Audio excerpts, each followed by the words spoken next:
اللہم صلی علی سیدنا و مولانا محمد وعلی آلہ وبارک وسلم۔ حمد و ثنا پروردگار عالم جل جلالہ و من والہ کی ذات پاک کے لیے ہے، درود اور سلام نبی پاک صلی اللہ علیہ وآلہ وسلم کی بارگاہ اقدس میں پیش کرنے کے بعد میرے نبی پاک علیہ الصلوۃ والسلام کی جسم پاک کی قوت اور طاقت کا بیان جاری ہے۔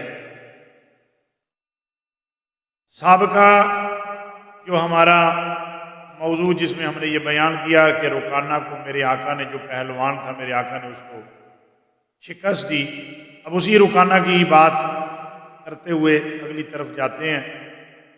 میرے آقا نے صرف رکانہ کو ہی نہیں گرایا بلکہ بہت سارے زور آور سرکار علیہ الصلوۃ والسلام کے ساتھ زور آزمائی کر چکے، مگر کسی کو کچھ کامیابی نہ ہوئی۔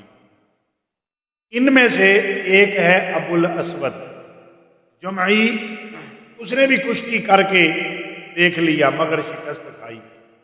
یہ ابو الاسود ایسا پہلوان اور ایسا طاقتور تھا، ایسا شاذور تھا کہ گائے کی کھال بچھا کر، یہ جو قربانیاں ہم کرتے ہیں تو آپ غور کیجئے کہ گائے کی کھال پہ جب آپ بچھاتے ہیں تو اس کے اوپر کھڑا نہیں ہو سکتا بندہ، ان بیلنس ہو جاتا ہے بندہ، اس کے پاؤں جم نہیں سکتے۔ تو یہ اتنا شاذور تھا ابو الاسود، گائے کی کھال بچھا کر اوپر اس کے کھڑا ہو جاتا جم کے، اور لوگوں کو کہتا میرے نیچے سے کھال کھینچو۔ 10 جوان مرد، یہ جوان یہ وہ ہمارے والے جوان نہیں ہیں، یہ مجھ جیسے، وہ جری بڑے زور آور جوان جو ہیں وہ کھال کھینچتے ہیں، کھال ٹکڑے ٹکڑے ہو جاتی ہے، مگر ابو الاسود کو جنبش تک نہیں آتی۔ اس نے بھی سید العالمین آپ کے میرے پیارے نبی صلی اللہ علیہ وآلہ وسلم کے ساتھ کشتی کی دعوت اس نے میرے آقا کو دے دی۔ میرے آقا کے ساتھ کشتی کرنی شروع کرنی تھی، اس نے دعوت دی۔ دعوت دینے کے بعد کہنے لگا اگر آپ مجھے پچھاڑ دیں تو میں ایمان لے آؤں گا۔ میرے آقا صلی اللہ علیہ وسلم تشریف لائے۔ میرے آقا نے بس وہی بات ہے کہ میرے آقا صلی اللہ علیہ وسلم نے پہلی مرتبہ ہی پکڑ کے پٹک دیا۔